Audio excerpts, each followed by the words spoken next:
Dan kalian tahu nggak guys, berapa umur dari Yua di saat pertama kali main film dewasa? Yang nentang itu banyak banget, sampai ada salah satu membernya menyatakan bahwa ia akan pensiun dari grup.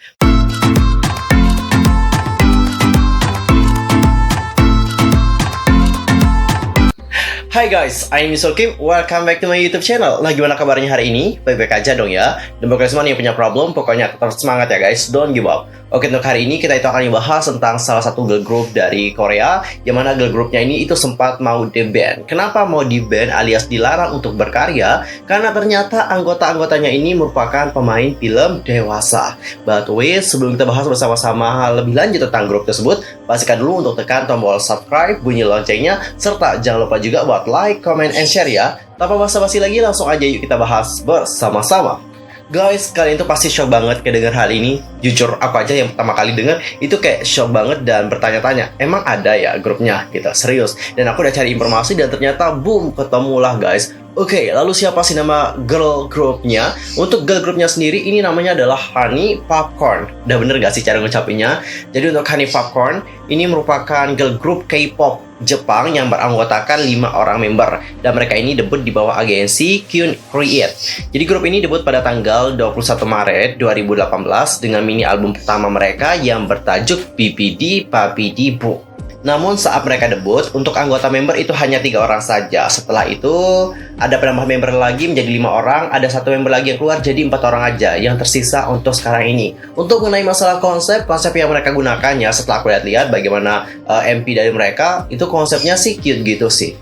Cute-cute, kayak ceria-ceria, ala-ala cewek innocent gitu sih guys. Dan untuk suara mereka itu kyo banget, serius. Jadi kayak kawaii. Kalian tahu nggak sih bagaimana ciri khas suara cewek Jepang ya? Kayak gitulah. Jadi suaranya itu benar-benar kayak imut banget, sumpah. Makanya aku pas pertama kali denger lagu mereka, itu kayak oh my god, mereka sangat cute banget, sumpah. Jadi aku suka sih sama grupnya. Tapi untuk girl group ini masih dapat kita bisa bilang sangat underrated banget, karena masih banyak juga yang belum tahu tentang grup tersebut, dan juga masih banyak belum yang nge-stan mereka, meskipun udah tahu juga nih guys. Terbukti dari bagaimana subscriber mereka di YouTube. Untuk subscribernya sendiri dapat kalian perhatikan ini masih berada di angka 18 ribuan gitu. Aku yakin habis ini kalian tuh pasti langsung ngepoin mereka. Aku nggak. Dan juga ada informasi lagi mengenai Honey Popcorn. Jadi sebelum bergabung ke grup, member-membernya itu akan berada dalam grup di Jepang. Mikami Yua, Sakura Momo, dan juga Masuda Miko merupakan bagian dari 3 grup yang berbeda, yaitu SKE48, NMB48, dan Bakuste Sotokanda Ichome. Namun siapa sangka nih guys, ketiga membernya itu juga pernah bergabung ke dalam industri hiburan dewasa, alias mereka ini menjadi bintang film dewasa. Kita mulai dulu aja ngebahas dari si leader yaitu Yua Mikami. Jadi guys, ternyata jauh sebelum bergabung ke Honey, Yua Mikami aka Kito Momona terpilih sebagai salah satu anggota idol grup SKE48 generasi kedua dan menjadi anggota tim K2 di tahun yang sama. Ia kemudian diturunkan kembali menjadi Ken Kyusei di tahun 2010 sebelum memutuskan untuk lulus dari grup di tahun 2014.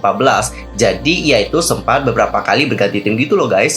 Selain itu, Yua juga pernah terpilih sebagai senbatsu untuk lagu berjudul Ano Hino Furin yang terdapat dalam single ke-27 AKB48 King Hamcheng. Ia juga pernah masuk ke daftar senbatsu untuk lagu Koko ni Ita Koto di album dengan judul yang sama, serta Auzorayo Sabishiku Naika dalam album 1830M. Dan cinggu 1 tahun setelah lulus dari SKE48, si Yua Mikami ini memutuskan untuk bergabung ke industri hiburan dewasa. Pada saat itu, dia langsung masuk ke dalam sebuah rumah produksi. Nama rumah produksinya adalah Muteki. Jadi Muteki ini merupakan rumah produksi yang memproduksi film-film dewasa. Udah tahu yang aku maksudkan ya. Film debutnya sendiri di film dewasa itu diluncurkan pada bulan Juni tahun 2015 dan dia di sini menggunakan nama yang lain. Nah, jadi nama sebelumnya itu bukan Yua, tapi nama sebelumnya adalah Momona. Nah, di sini dia itu mengubah nama panggungnya menjadi Yua Mikami. Dan kalian tahu nggak guys, berapa umur dari Yua di saat pertama kali main film dewasa?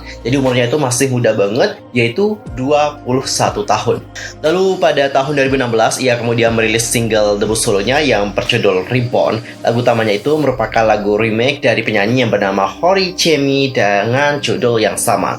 Dan di tahun yang sama ia juga bergabung ke grup Abyss Muscat, yang mana grup tersebut sebagian besar anggotanya merupakan idol AV alias Adult Video. Yua ini juga telah menorehkan prestasi loh guys dan mendapatkan penghargaan sebagai Best Actress di DMM Adult Award di tahun 2017. Dan kalau kita berbicara tentang Yua Mikami, jadi Yua Mikami ini meskipun mungkin dia itu main film dewasa ya, dia ini juga punya ketertarikan akan industri hiburan musik gitu, terutama dengan industri musik K-pop. Dia itu benar-benar kayak tertarik gitu loh guys. Dia bahkan kayak latihan gitu dalam menari. Hal itu dapat kalian lihat di Instagramnya dan juga di YouTube-nya. Dia itu sering banget nih nge-cover dance-dance dari girl group Korea sana. Dan aku juga udah lihat bagaimana coveran dari Yua, dan itu emang benar-benar bagus banget sih. Meskipun mungkin ada kekurangan di sini karena dia juga tidak trainee dalam waktu yang lama juga ya. Kalau dia trainee pasti makin bagus banget. Soalnya di sini ada beberapa kelemahan sih di dalam tariannya, tapi semuanya udah oke banget sih menurut aku. Untuk member yang berikutnya adalah Moko Sakura. Moko Sakura merupakan mantan member dari grup Bagus Day Sotokanda Ichome dengan nama Itoyu. Sama halnya dengan Yua, ia juga merupakan pemain film dewasa. Yang berikutnya adalah Miko Matsuda. Nah, pada tahun 2011 sampai 2012, ia menjadi anggota grup NMB48 dengan nama Okasada Risako. Lalu, pada tahun 2017, ia juga memulai debutnya sebagai pemain film dewasa di rumah produksi yang sama dengan si Yua, yaitu Muteki juga nih guys. So, untuk sekarang, kita semua sudah tahu bagaimana asal-usul dari girl group yang bernama Honey Popcorn. Lalu, bagaimana netizen Korea menanggapi mereka? Apakah netizen Korea menerima mereka dengan baik? Dalam budaya yang sangat konservatif seperti Korea Selatan, fakta bahwa membernya bekerja sebagai aktris video dewasa sambil mencoba debut sebagai grup K-pop tidak dapat diterima dengan baik. Faktanya lagi adalah netizen melakukan aksi protes hingga membuat petisi yang diajukan di situs web kepresidenan, mencoba melibatkan pemerintah Korea Selatan dalam melarang grup tersebut untuk berkarir di industri musik K-pop. Dalam petisi tersebut, si pemohon menuliskan ada banyak kasus di mana bintang idol mempengaruhi penggemar secara langsung. Idol adalah pahlawan bagi kaum muda, terutama dengan remaja. Petisi tersebut akhirnya mendapatkan lebih dari 35.000 tanda tangan dengan salah satu pengguna Twitter menuliskan, apakah tidak masalah jika mereka membuat film dewasa sambil mempromosikan diri mereka sebagai idol K-pop? Saya berharap mereka tidak pernah kembali ke negara kita. Jadi dari hal ini dapat kita simpulkan mereka itu mendapatkan reaksi yang benar-benar keras banget dari netizen sana yang nentang itu banyak banget. Sampai yang ada tangani petisinya 35 ribuan guys. Dan alasan mereka kenapa mereka melarang grup tersebut untuk tampil adalah dikarenakan mereka takut banyak yang akan terpengaruh dengan grup tersebut. Karena apa gitu? Karena menurut mereka nih, kita sebagai penggemar itu menjadikan idol K-pop sebagai teladan kita. Kalau idolnya memberikan contoh yang baik, nanti kita juga akan mendapatkan contoh yang baik juga. Tapi kalau idolnya melakukan contoh yang buruk, kita juga akan seperti itu. Nah, inilah kenapa nih guys, kenapa kalau ada idol Korea yang melakukan kesalahan itu pasti akan dikritik sangat keras banget oleh netizen sana. Karena apa? Karena netizen Korea itu mengandalkan idol K-pop untuk dijadikan sebagai panutan. Mereka ini harus bersih dari segala masalah. Nggak boleh ada kontroversi. Kalau ada kontroversi, mereka itu harus pensiun dari pekerjaannya sebagai seorang artis di Korea Selatan. Widih, parah juga ya Korea Selatan. Jadi takut deh kalau aku berkarya di sana. Gak akan bertahan lama kayaknya. Dan diketahui nih guys bahwa pada saat itu Honey Popcorn juga bersiap mengadakan showcase pada pertengahan Maret, tetapi showcase itu dibatalkan setelah protes yang dilakukan oleh para netizen. Namun publik dibuat menjadi terkejut di saat melihat bagaimana showcase yang awalnya dibatalkan, namun akhirnya dilanjutkan kembali. Nah, pada saat itu showcase-nya juga diadakan bersamaan dengan rilisan dari EP debut mereka di hari yang sama. Dan sebenarnya para member dari Honey Popcorn itu udah tahu apa yang terjadi dengan mereka, udah tahu banget kontroversinya seperti apa. Oleh karena itulah di sini sang leader yaitu Yua mengatakan, saya terlibat dalam pekerjaan sebagai pemeran video dewasa di Jepang. Saya juga menganggap bahwa itu merupakan pekerjaan yang serius. Tetapi untuk sekarang saya itu ingin fokus pada promosi Honey Popcorn. Jadi pengen meninggalkan industri film dewasa guys dan fokus pada grupnya. Dan saya akan mencoba berterima kasih kepada para penggemar yang terus mencoba untuk mendukung kami. Dan guys, untungnya nih tidak semua orang memberikan reaksi negatif kepada grup tersebut. Jadi meskipun kontroversial, mereka mendapatkan basis penggemar yang cukup banyak banget dan mendapatkan penuh kasih juga. Ada seorang netizen di situs Melon mengatakan, saya ingin hidup di dunia di mana Honey Popcorn dapat bernyanyi dengan percaya diri. Alasan lainnya adalah dikarenakan girl group Korea juga sering melakukan gerakan tarian yang dapat kita bisa bilang itu dewasa juga. Lalu apakah ada alasan kenapa gadis-gadis ini tidak bisa mengikuti jejak kelompok idol wanita lainnya? Nah, kalau kalian sendiri gimana? Apakah kalian itu setuju dengan pendapat dari netizen tadi? Yops, kalau aku sih setuju banget ya. Karena menurut aku semua orang itu berhak untuk mendapatkan kesempatan yang sama, berkarir juga. I think so sih, terlepas dari latar belakang mereka itu seperti apa. Dan Shingo ini sekali lagi membuktikan kepada kita semua tentang perbedaan dari industri Jepang dan juga Korea yang benar-benar besar banget. Kalau di Jepang mungkin udah biasa ya, udah lumrah nih. Kalau ada idolnya yang merupakan, maaf nih, pemain film dewasa, itu kayak melanjutkan karirnya sebagai seorang penyanyi ataupun pemain film yang lain atau tampil di televisi, itu mungkin biasa banget. Tapi kalau di Korea, wah itu beda lagi. Contoh kasus nih, kayak Shiro Mamiru. Tahu Shiro Mamiru nggak? Ya, dia merupakan salah satu member dari NMB48 dan juga pernah mengikuti program Produce 48 juga. Dia ini merupakan salah satu bias aku, alias aku merupakan penggemar dari Shiro Mamiru. Jadi kalian itu pasti tahu dong image dari Shiro Mamiru itu seperti apa. Image-nya dia itu memang terkenal seksi gitu guys. Dan pernah waktu itu dia ngunggah fotonya yang sedang melakukan pemotretan di majalah. Mungkin majalahnya dewasa karena fotonya juga benar-benar dewasa banget. Jujur aku pertama kali ngelihatnya juga shock banget.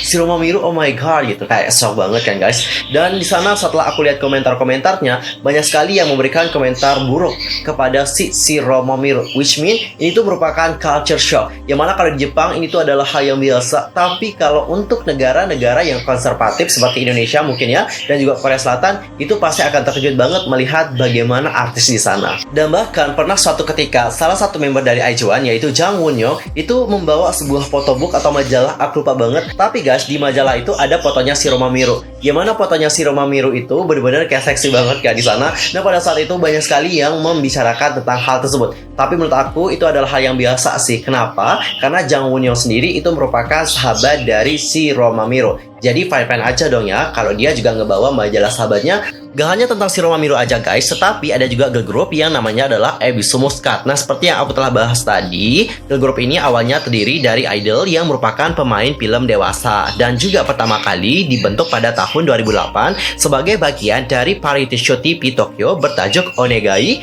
Muscat yang ditayangkan pada April 2008. Jadi mereka ini sebelumnya sempat dikira bubar pada tahun 2013. Namun di tahun 2015 itu dibentuklah formasi baru atau formasi keduanya nih guys. Dan kalian tahu nggak guys, jumlah pendaftar untuk grup tersebut berapa? Jumlah pendaftarnya itu adalah 5.000 lebih. Dan untuk member yang terpilih ke dalam grup tersebut itu bukan hanya member yang pemain film dewasa saja atau film yang punya keseksian saja, bukan. Tapi ada juga yang memiliki talenta. Itu yang dilihat oleh produser yang akan membentuk grup Ebisu Muscat. Jadi meskipun Ebisu Muscat ini memiliki image yang mungkin dewasa banget karena tujuannya juga ditujukan untuk pria-pria dewasa sana, grup ini itu tidak mendapatkan hal yang buruk menurut aku ya. Karena aku juga nggak pernah dengar ada yang kayak nge-ban mereka atau ada yang sampai ngebuat petisi supaya grup itu ditutup atau dilarang untuk berkarir. Itu nggak sama sekali. Kalau di Korea kan beda lagi, sampai dibuatin petisi supaya mereka itu di-ban. Jadi kalian udah melihat kan sekarang bagaimana perbedaan dari industri Jepang dan juga Korea. Itu perbedaannya emang benar-benar besar banget loh guys. Dan di tahun 2018 ada salah satu membernya yaitu Miko Matsuda menyatakan bahwa ia akan pensiun dari grup. Mungkin alasan utamanya adalah dikarenakan masalah kesehatannya. Terlebih dia itu pernah bilang nih guys bahwa berkarir di Korea itu lebih keras dibandingkan berkarir di Jepang. Terlebih pada waktu itu kondisi fisiknya juga tidak terlalu baik banget.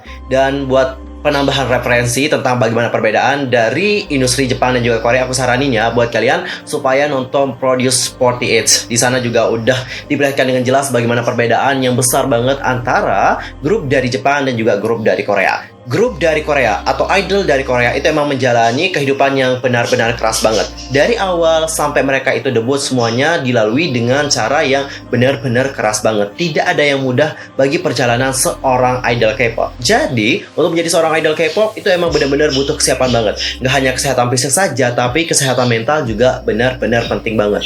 Dan guys, si Miko ini katanya itu merupakan salah satu penggemar berat Twice dan dia itu juga pengen banget ketemu sama member-member Twice.